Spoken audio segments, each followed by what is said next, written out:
गेल्याच आठवड्यात एक उबाटा सेनेचा आमदार जो मला आमदार निवासात भेटला आणि त्याच्याबरोबर झालेल्या चर्चेचा उल्लेख आज मी माझ्या ट्विटरमध्येही केलेला आहे की त्याला जेव्हा मी एकंदरीत उबाटामध्ये चाललेल्या राजकारणासंदर्भात विचारलं आणि मग तुझं भविष्य काय, उद्धवजींशी तुमची चर्चा होते का, उद्धवजी ऐकून घेतात का, या सगळ्याबद्दल जेव्हा मी त्यांना विचारलं तेव्हा त्यांनी मला स्पष्ट सांगितलं की उद्धवजींना संजय राजाराम राऊत ब्लॅकमेल करतायत, कुठले तरी अंतर्गत कागदपत्र कदाचित प्रॉपर्टीचे असतील किंवा कुठले तरी असतील संजय राजाराम राऊत यांच्याकडे असल्यामुळे उद्धव ठाकरे त्यांना काही बोलत नाहीत. जी काय उद्धव ठाकरेंच्या सेनेची जी काय अवस्था केलेली आहे, 90% लोक जे शिवसेना सोडतायत ते त्याचं मागचं एकमेव कारण सांगतायत की ते म्हणजे संजय राजाराम राऊत. तरीही उद्धव ठाकरे काय बोलत नाहीये. म्हणजे जे काही संजय राऊतांकडे उद्धव ठाकरेंबद्दल आहे ते काहीतरी खरंच भयानक असेल, म्हणूनच पूर्ण उद्ध्वस्त झालं तरी उद्धव ठाकरे त्यांना काही बोलत नाहीत, त्यांचं तोंड बंद करत नाहीत. म्हणून आता पुढे आमचं काय होणार असा उबाटामधले शिल्लक असलेले आमदार आणि उर्वरित सगळेच सैनिक विचार करतायत असं त्यांनी मला गेल्या आठवड्यात सांगितलं आणि चिंता व्यक्त केली. आता कालपासून किंवा काही दिवसापासून काही चर्चा, काही अफवा महाराष्ट्राच्या राजकारणामध्ये फिरतायत. त्याचा वारंवार उल्लेख संजय राजाराम राऊत पण करतोय आणि उबाटाचे लोक पण त्याला खतपाणी टाकतायत की एकनाथ शिंदे साहेबांना बदलणार आहेत, नवीन मुख्यमंत्री राज्यामध्ये येणार आहेत. काल शिंदे साहेबांची जी दिल्लीला बैठक झाली त्याच्यानंतर कदाचित आदेश येणार आहेत. त्याच्यावर काल आमच्या सगळ्याच प्रमुख भारतीय जनता पक्षाच्या नेते मंडळांनी स्वतः मुख्यमंत्री साहेबांनी स्पष्ट बोललेले आहेत की अशा कुठल्याही पद्धतीचा निर्णय 2024 पर्यंत होत नाहीये. एकनाथ शिंदे साहेबच महाराष्ट्राचे मुख्यमंत्री 2024 पर्यंत राहत आहेत. मग हे अफवा पसरवणारे कोण आणि का अफवा पसरवत असतील तर आपल्या सगळ्यांना माहिती असेल की उद्धव ठाकरेंनी मातोश्रीमध्ये बैठक घेतलेली जिथे उद्धवजींनी एक विशिष्ट टीम गोळा केली, त्याला चावडी म्हणून म्हटलेलं. आता चावडी होती की चाबरी होती हे उद्धवजींनाच माहिती, पण त्यांनी नाक्यावर जाऊन चर्चा करायची, वास काढायचा आणि हे त्याच्याच अफवा पसरवणाऱ्यांची जी टीम आहे सतत सरकारला अस्वस्थ ठेवायचं. त्याही पेक्षा महत्त्वाचं म्हणजे जो मोठ्या प्रमाणामध्ये पक्षप्रवेश शिंदे साहेबांकडे होतोय त्याला थांबवायचं कसं, स्वतःची इज्जत कशी जायपासून थांबवायची. तर मग अशा पद्धतीच्या अफवा तयार करायच्या आणि मग शिंदे साहेबच मुख्यमंत्री नसतील तर तुम्ही त्यांच्याबरोबर जाऊन काय फायदा. अशा पद्धतीचं एक वातावरण राज्यामध्ये तयार करायचं हेच उद्धवजी ठाकरेंचा आणि त्यांच्या शिल्लक सेनेचा कार्यक्रम उरलेला आहे. त्यांनी कितीही प्रयत्न केले तरीही उद्धव ठाकरेंबरोबर कोणीही उरणार नाही. आणि जी बाळासाहेबांची खरी शिवसेना आहे, जी आज भारतीय जनता पक्ष आणि राष्ट्रवादी बरोबर आहे, तीच त्याच खऱ्या शिवसेनेमध्ये मोठ्या प्रमाणामध्ये मला जे कळत आहे की मातोश्रीचा किचन कॅबिनेटचा एक व्यक्ती लवकरच शिंदे साहेबांकडे प्रवेश करणार आहे, खऱ्या शिवसेनेमध्ये प्रवेश करणार आहे. म्हणून ह्या गोष्टी थांबवण्यासाठी या सगळ्या अफवा पसरवल्या जात आहेत.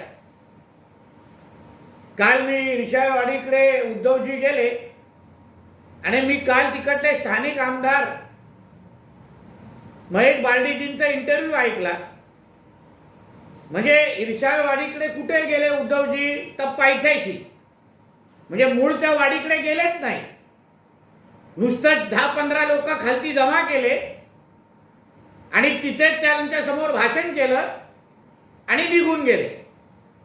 म्हणजे ज्या वाडीमध्ये खऱ्या अर्थाने लोकांना नुकसान झालंय, तिथे उद्धव ठाकरे, आदित्य ठाकरे, नाना पटोले पोचलेच नाही. जिथे आमचे एकनाथ शिंदे साहेब पोचले, जिथे आमचे गिरीश महाजन साहेब पोचले, तिथे उद्धव ठाकरे पोचले नाहीत. नुसतं काल जसं मी तुम्हाला सांगितलं, नौटंकी तमाशा करण्यासाठी हे उद्धव ठाकरे फोटो काढण्यासाठी तिथे काल गेलेले, नुसतं भाषणं केली आणि परत आले.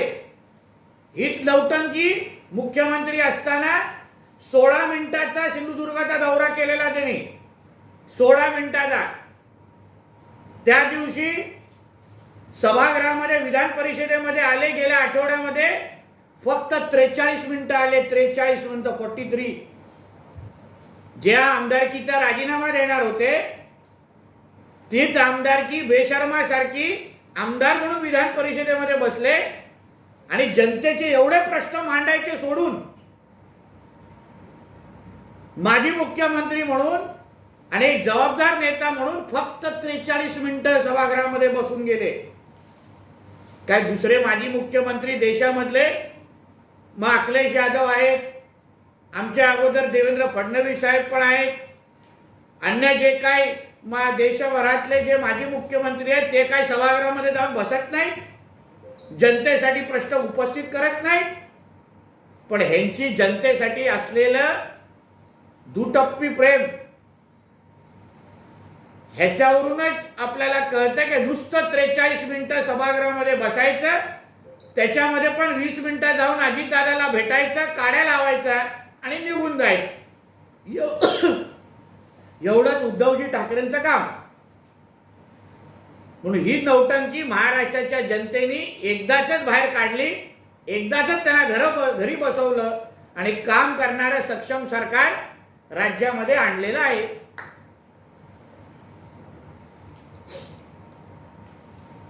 देशातलं चित्र चांगलं नाही, पण आम्हाला चक्की पिसायला जायचं नाही, असं राष्ट्रवादीच्या नेत्याने, जे अजित पवार गटात आता भाजपमध्ये सामील झाले, त्यांनी असाही कबूल दिल्याचं संजय राऊत यांनी आपल्या सामनामध्ये. जसं मला ठाकरेच्या उभाटा आमदारांनी कबुली दिली तशीच कबुली.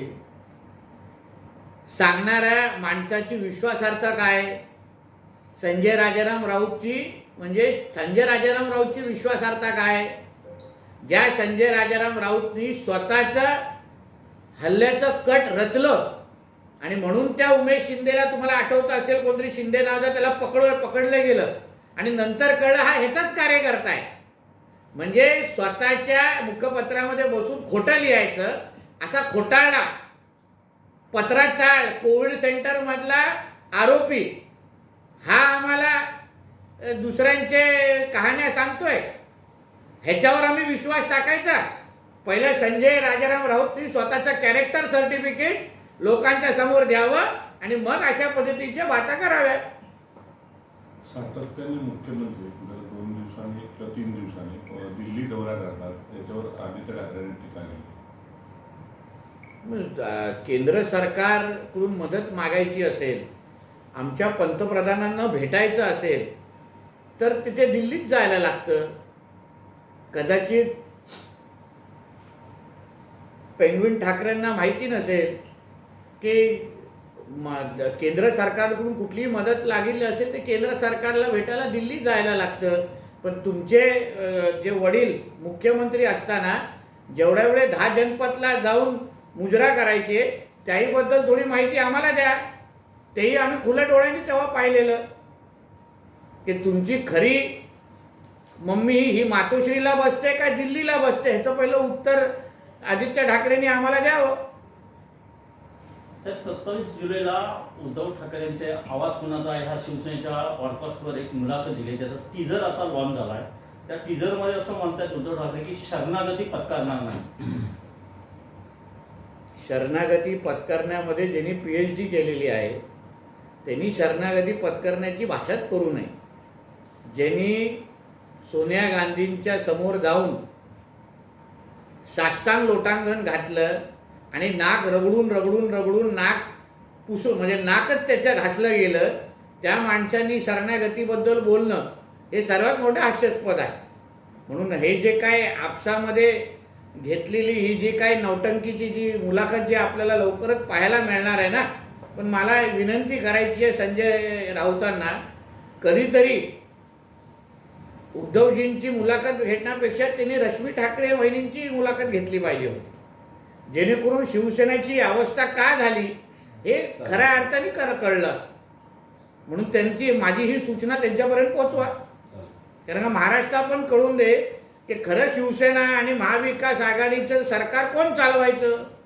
आम्ही जे ऐकायचो ते राष्ट्रवादी काँग्रेसच्या आमदारांच्या कामाला शिंदे फडणवीस सरकारने दिलेली स्थगिती अजित पवारांनी उठवली. अजित पवार मंत्री झाल्यानंतर त्यांनी हा मोठा निर्णय घेतला. काय सांगा? चांगली गोष्ट आहे. जे जे आमच्याबरोबर सत्तेमध्ये आहेत सगळ्याच आमदारांचे मतदारसंघाची कामं असतात, मतदारसंघाची निवेदनं असतात आणि त्यानुसार अगर अजितदादांनी राष्ट्रवादी काँग्रेसचे त्यांच्या आमदारांची अगर स्थगिती उठवली असतील तर ती चांगलीच गोष्ट आहे. शेवटी मतदारांना न्याय देणं हे आमदारांचं काम आहे लोकप्रतिनिधी म्हणून, आणि म्हणून अजितदादांनी हा न्याय दिला असेल. आणि तसं भारतीय जनता पक्षाच्या पण भरघोस निधी आलेली आहे, शिंदे साहेबांकडे पण आमदारांकडे पण भरघोस निधी आलेली आहे. म्हणून आम्ही सगळेजण आपल्या आपल्या मतदारसंघाच्या कामा मिळवण्यामुळे जी निधी आम्हाला मिळाली त्याच्यावर सगळेचे सगळे समाधानी आणि संतुष्ट आहोत. तर अमित ठाकरे नाशिककडे जात असताना टोल नाक्यावर त्यांची गाडी अडवली म्हणून मनसेच्या कार्यकर्त्यांनी टोलची तोडफोड केलेली आहे. नाही, मला ह्याच्यात मुळीच वाटत नाही की अमित ठाकरेंनी असे काही कोणाला टोल नाका फोडायला सांगितलं असेल. जेवढं मी अमित ठाकरेजींना स्वतः ओळखतो, जेवढं आम्ही राजसाहेबांच्या कुटुंबाला ओळखतो, राजसाहेबांचं कुटुंब आणि उद्धवजी ठाकरेंच्या कुटुंबामध्ये फरक आहे. उद्धवजी ठाकरेंच्या कुटुंबांनी आयुष्यात आत्तापर्यंत कधीही खिशातले पैसे काढून ना जेवले नाहीत, ना फिरले नाहीत, ना खरेदी केली नाही. पण राजसाहेब आणि त्यांच्या कुटुंबाचा विषय वेगळा आहे. कदाचित ह्या कार्यकर्त्यांच्या अतिउत्साहामुळे अमित ठाकरेंवर हा असा आरोप येत असेल. त्याचा एक मलाही अनुभव आलेला आहे. माझ्याबरोबर पण असंच कार्यकर्त्यांच्या अतिउत्साहामुळे माझ्यावर एक केस झालेली. म्हणून मला मुळीच वाटत नाही ह्याच्यामध्ये अमित ठाकरेजींची काही चूक आहे. आणि हेही वाटतं की जेव्हा त्यांना कळलं असेल की असं काही कार्यकर्त्यांनी ते गाडी निघून गेल्यावर केलं तर निश्चित पद्धतीने त्यांच्यावर जे काही त्यांना भडकायचं असेल ते भडकले असतील. पण मला मुळीच वाटत नाही अमित ठाकरेजींनी हे मुद्दामून केलं असेल. अमित ठाकरे आणि आदित्य ठाकरेमध्ये जमीन आसमानचा फरक आहे. 29 जून 2022ला उद्धव ठाकरेंनी आपण आमदारकीचा राजीनामा देतो असं म्हटलेलं होतं. वर्ष होऊन घेतलं. पण मगाशी मध्ये 43 मिनिटं सभागृहात दिसले. यापूर्वीच्या पण अधिवेशन ते कुठे दिसले नाही. पदला चिकटून राहण्याची त्यांची पद्धत कसं बघताय? नाही, म्हणून तर हे जे शरणागती पत्करली नाही, स्वाभिमान विकला नाही, हे सगळे जे मोठे मोठे बाता आणि शब्द ते वापरतात ना, ते त्यांना का सूट होत नाही, ते का ते शब्द उच्चारू नये ह्याचं उत्तम उदाहरण हे विचारलेला तुम्ही प्रश्न आहे. बाळासाहेबांच्या तोंडातून निघालेला शब्द हा बंदुकीच्या गोळीसारखा असायचा. तोंडातून निघालेला शब्द बाळासाहेबांनी कधी मागे घेतला नाही किंवा त्याच्यावर कधी बदल केला नाही. उद्धवजींचा स्वतःचा व्हिडिओ माझ्याकडे आहे, यूट्यूबवर पण आहे, सगळीकडे आहे, जिथे त्यांनी स्पष्ट सांगितलं आहे की मी माझ्या आमदारकीचा राजीनामा देतो आणि माझ्या मुख्यमंत्री पदाचा राजीनामा देतो आहे. म्हणून तो बोलतो ना हा डुप्लिकेट ठाकरे आहे. हा चायनीज मॉडेल आहे. हा ओरिजिनल बाळासाहेब ठाकरेंचा विषय नाही. कारण का ओरिजिनल बाळासाहेब ठाकरेंचा प्रोडक्ट असतं तर अशा पद्धतीचे शब्द फिरवला नसता. साधी आमदारकी सोडू शकत नाही तर मग मुख्यमंत्री पदासाठी किती लाल टपकत असतील ह्याच्याबद्दल विचार करा. म्हणजे जे आम्ही ऐकतोय की मी एका शिवसैनिकाला मुख्यमंत्री बनवणार, शिवसैनिकाला मुख्यमंत्री बनवायचं नव्हतं, ह्यांच्या कुटुंबियाला आणि ह्यांनाच स्वतःला मुख्यमंत्री बनायचं होतं आणि म्हणून ते घाणेरडं राजकारण एकनाथ शिंदे साहेब आणि बाकीच्या शिवसैनिकांबरोबर करत होतं. म्हणजे खर्च करायचा एकनाथ शिंदे साहेबांनी आणि टाळीवर तो लोणी खायचा उद्धव ठाकरेंनी. म्हणून साधी आमदारकी न सोडणारा माणूस हा काय दुसऱ्याला त्यागाची आणि स्वाभिमानाची भाषा करतो. साहेब, सुरुवातीला तुम्ही उभाटा गटाच्या आमदाराचा उल्लेख केला, त्यांचं नाव जाहीर करा. नाही, असं आहे ना की पहिलं संजय राजाराम राऊतनी त्या राष्ट्रवादी नेत्याचं नाव जाहीर करावं आणि मग मी त्या उभाटावाल्याचं आमदाराचं नाव जाहीर करतो. गिव्ह अँड टेक आहे ना. ईर्षावाडीत दरड कोसळल्यानंतर गाडगीळ समितीचा अहवाल संदर्भात पुन्हा पुढे येते. गाडगीळ समितीचा अहवाल राज्य सरकारने हे प्रस्ताव मंजूर केला नाही असं म्हटलं आणि जातं. असं नाही आहे. आदरणीय देवेंद्र फडणवीसजीने सभागृहामध्ये त्याचं उत्तर दिलेलं आहे की गाडगीळ समितीच्या अहवालाचा प्रस्ताव आल्यानंतर त्याचे जे काही उत्तर आणि जे काही सरकारच्या वतीने जे रिप्रेझेंटेशन करायचं होतं ते त्यांनी योग्य पद्धतीने रिप्रेझेंटेशन केलेलं आहे. पण गाडगीळ समितीच्या अहवालामध्ये जे जे कोकणाच्या विकासासंदर्भात ज्या चांगल्या गोष्टी लिहिल्या आहेत आणि काही अडचणही गोष्टी लिहिल्या होत्या. म्हणजे ह्या ज्या काय पर्यावरणाच्या दृष्टिकोनातून ज्या गोष्टी होत आहेत त्या विकासाला मारक नसल्या पाहिजे ह्या दृष्टिकोनातून तो विषय होता. पण साधं तुम्ही रस्ता पण बनवू शकत नाही, एक वीट पण लावू शकत नाही, असे पण काही निरीक्षण त्या गाडगीळ समितीच्या अहवालामध्ये होते. त्याच्या विरुद्ध मला आठवतं आमचे माजी खासदार निलेश राणे साहेबांनी 1,00,000 लोकांचा मोर्चा आमच्या सिंधुदुर्गामध्ये काढलेला होता. म्हणजे लोकांना खऱ्या अर्थाने म्हणजे आज जे गाडगीळ समितीच्या अहवालाबद्दल सभागृहामध्ये मी नाना पटोलेजींना बोलताना ऐकलेलं आहे, त्यांनी मुळामध्ये गाडगीळ समितीचा अहवाल वाचला आहे का? आणि त्यावर वाचल्यानंतर खऱ्या अर्थाने वाचल्यानंतर त्यांनी आमच्यावर त्याची चर्चा करावी. कारण का पर्यावरण पोषक आणि पूरक अगर विकास होत असेल तर आम्ही सगळेजण बरोबर आहोत. पण कोकणाच्या विकासाला काही अडचण येत असेल तर त्या गोष्टीला आमचाही विरोध असेल. साहेब, रोहित पवारांनी असं म्हटलंय भूस्खलन होतंय तर त्याची यादी सरकारकडे पावसाळ्यापूर्वी येत असते आणि ती यादी सरकारने अद्याप ते घोषित केलेली आहे. त्याच्यामधलाच हा ईर्षाळवाडी आहे का हे बघावं लागेल असं एक उदाहरण आहे. असं आहे की रोहित पवारजी आपला स्वतःचा मतदारसंघ सोडून अमेरिकेमध्ये, इस्रायलमध्ये, चायनामध्ये काय काय G20मध्ये काय काय चाललं आहे ह्याबद्दल ते सतत माहिती देत असतात. तर माझं म्हणणं आहे की कोकणाच्या त्यांच्या लोकप्रतिनिधी किंवा आम्हा लोकप्रतिनिधींशी बरोबर ते थोडे बसले, चर्चा केली तर आम्ही थोडा त्यांच्या ज्ञानात भर टाकू शकतो की नेमकं हे लँडस्लाईड का होतं, कसं होतं, त्याची काय मूळ कारण आहे, नदीतला गाळ का काढला पाहिजे. त्याला आमच्यावर बसायचं नसेल तरी पण त्यांचे राष्ट्रवादीचे जे आमदार जे शेखर निकमजी आहेत त्यांच्यावर तरी बसा. कदाचित तुम्हाला जास्त ज्ञान तुमच्या ह्याच्यामध्ये टाकते जेणेकरून तुमचे प्रश्न थोडे बदलतील त्या निमित्ताने. इरसालवाडीचे नाव भूवैज्ञानिकांनी त्या यादीमध्ये नव्हतं, तर आपण काही प्रयत्न करणार की पुन्हा एकदा सर्वे व्हावा किंवा नवीन काहीतरी आपल्या जिल्ह्यासाठी किंवा आपण नक्की प्रयत्न करू शकतो. पण एक लक्षात घ्या की मूळ कारणं ह्याच्या मागची शोधली पाहिजे. तर बाबा लँडस्लाईड का होतं उदाहरण, त्याचबरोबर नदीतला गाळ न काढल्यामुळे पूर परिस्थिती कशी निर्माण होते. तर ह्या सगळ्या ज्या मूळ प्रश्नाला अगर आपण हाताळायला सुरू केलं ना तर अशा सगळ्या घटना थांबू शकतात असा विचाराचं मी आहे. उदाहरण काल जे काही आचऱ्या भागामध्ये, वरवडे भागामध्ये आपण पाहिलं म्हणजे अर्ध झाड कव्हर होईल एवढंपर्यंत पाणी जातं. पण मूळ कारण काय आहे ते नदीतला गाळच वेळेत काढला गेलेला नाही.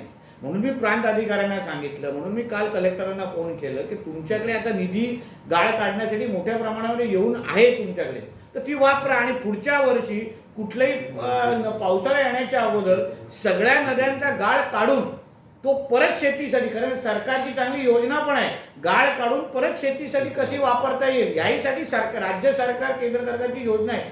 त्या योजनेसाठी ती योजना योग्य पद्धतीने राबवा, जेणेकरून कोकणामध्ये हे सगळे जे प्रश्न निर्माण होतात ते गाठ काढल्याच्या नंतर 50% प्रश्न सुटतील असं मानणाऱ्यापैकी मी आहे. सर, देश की हालत अच्छी नहीं है, लेकिन हमें जेल में चक्की पीसने के लिए जाना नहीं है, इसके लिए मोदी चाहिए, ऐसा एनसीपी के एक लीडर ने कहा है. इसके ऊपर आज संजय राउत ने अग्रलेख लिखा है सामना में, क्या कहें? जो संजय राउत ने अग्रलेख में जिस एनसीपी के नेता के बारे में बात की, पहले तो उन्होंने वो एनसीपी नेता का नाम लेना चाहिए, क्योंकि उसी तरीके का वार्तालाप मेरे साथ भी पिछले हफ्ते एक उनके ही गट के आमदार ने मेरे साथ मुंबई में की, जहां उन्होंने स्पष्ट कहा कि हमारे शिवसेना में जो परिस्थिति है, हमारे उबाटा शिवसेना में जो परिस्थिति है, उसके सब जिम्मेदार ये संजय राउत है. मगर संजय राउत ये उद्धव ठाकरे इनको ब्लैकमेल करते हैं, क्योंकि कुछ उनके प्रॉपर्टी के कागजात शायद संजय राउत के पास है, उसके वजह से उद्धव जी ठाकरे उनसे डरते हैं, उनका सुनते हैं. इसलिए इतना नुकसान होने के बावजूद भी संजय राउत को चुप बिठाते नहीं है, उनकी प्रेस कॉन्फ्रेंस रोकते नहीं है.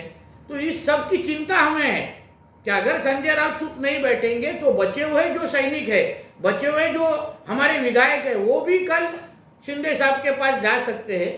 तो इस तरीके की चिंता जैसे वो राष्ट्रवादी के लीडर ने संजय राउत के पास व्यक्त की, वैसे ही संजय राउत के ही पार्टी के विधायक ने मेरे पास व्यक्त की. इसलिए संजय राउत ने राष्ट्रवादी के बारे में चिंता करने के बजाय पहले अपने खुद के विधायक की मन की बात सुननी चाहिए, वरना जो कुछ बची कुची जो विधायक उनके पास है वो भी दिसंबर के पहले शिंदे साहब के पास चले जाए. अब 27 जुलाई को उद्धव ठाकरे का एक इंटरव्यू आने वाला है, जिसका अभी टीजर एक लॉन्च हुआ है. उसमें उद्धव ठाकरे कह रहे हैं कि शरण नहीं आ जाएंगे. ऐसा है कि 27 जुलाई को हर साल मातोश्री का कॉमेडी सर्कस ये हमको देखने को मिलता है. आपको याद होगा जब उद्धव जी मुख्यमंत्री थे तभी भी उन्होंने ऐसा ही, मतलब जॉनी लीवर को भी शर्म आए, इतना बड़ा कॉमेडी सर्कस उन्होंने वो इंटरव्यू के माध्यम से, जहां उनके गर्दन पे अगर मच्छर बैठेगा वो भी मैं मार नहीं सकता, इस तरीके का हंसाने वाला इंटरव्यू उद्धव जी का हर साल उनके कामगार और ये संजय राउत लेते हैं. और जिस शरणगति के बारे में उद्धव जी बोलते हैं, जिस बाला साहब ठाकरे के बेटे उद्धव जी है, और बाला साहब ने अपने पूरी जिंदगी में कभी भी किसके सामने झुके नहीं, मगर उनका ही बेटा सिर्फ सोनिया गांधी जी के सामने झुके नहीं, कांग्रेस के सामने झुके नहीं, मगर 10 जनपद में जाके उन्होंने पूरा का पूरा लेट के उनके सामने नमस्कार किया है. और इसके वजह से ही महाविकास आघाड़ी की सरकार बनी थी. इसलिए उद्धव जी ने झूठ बोलने का जो उनका कार्यक्रम है, प्रोग्राम है, वो बंद कर देना चाहिए, क्योंकि उद्धव जी का असली चेहरा अभी महाराष्ट्र की जनता अच्छी तरह से पहचानती है. सब रायगढ़ जिले में भूस्खलन होने के बाद सोशल मीडिया पे 2 फोटो वायरल हुए. पूर्व सीएम उद्धव ठाकरे जी घर बैठ के होम फॉर्म वर्क कर रहे, और दूसरा फोटो 2 घंटे में पहुंचने वाले सीएम, उसकी तुलना की गई. तुलना करनी ही चाहिए, क्योंकि 2.5 साल में जो महाविकास आघाड़ी की सरकार हमने देखी, जहां हमारे मुख्यमंत्री सिर्फ मातोश्री के ही मुख्यमंत्री थे, महाराष्ट्र के मुख्यमंत्री नहीं थे, इसलिए सारा का सारा काम वो सिर्फ अपने फैमिली के लिए ही करते थे. मगर आज के मुख्यमंत्री, आज किधर भी लैंडस्लाइड हो, किसी का भी एक्सीडेंट हो, मुझे याद है समृद्धि हाईवे पे भी जब भी एक्सीडेंट हुआ था, तुरंत सुबह मुख्यमंत्री और हमारे डीसीएम साहब उधर जाके उनको मदद की थी. तो आज महाराष्ट्र को काम करने वाला सीएम मिला है, काम करने वाले 2 डीसीएम मिले हैं. आपने चित्र देखा होगा कि मुख्यमंत्री खुद रिशालवाड़ी के उस गांव में थे, हमारे डीसीएम साहब विधानसभा में हमको सबको जवाब दे रहे थे, और दूसरे डीसीएम हमारे कंट्रोल रूम में थे. तो काम करने वाले सारी टीम आज महाराष्ट्र को मिली है. इसलिए तो हमारे जो विपक्ष के लोग हैं वो हम पे टीका कर रहे हैं. Thank you.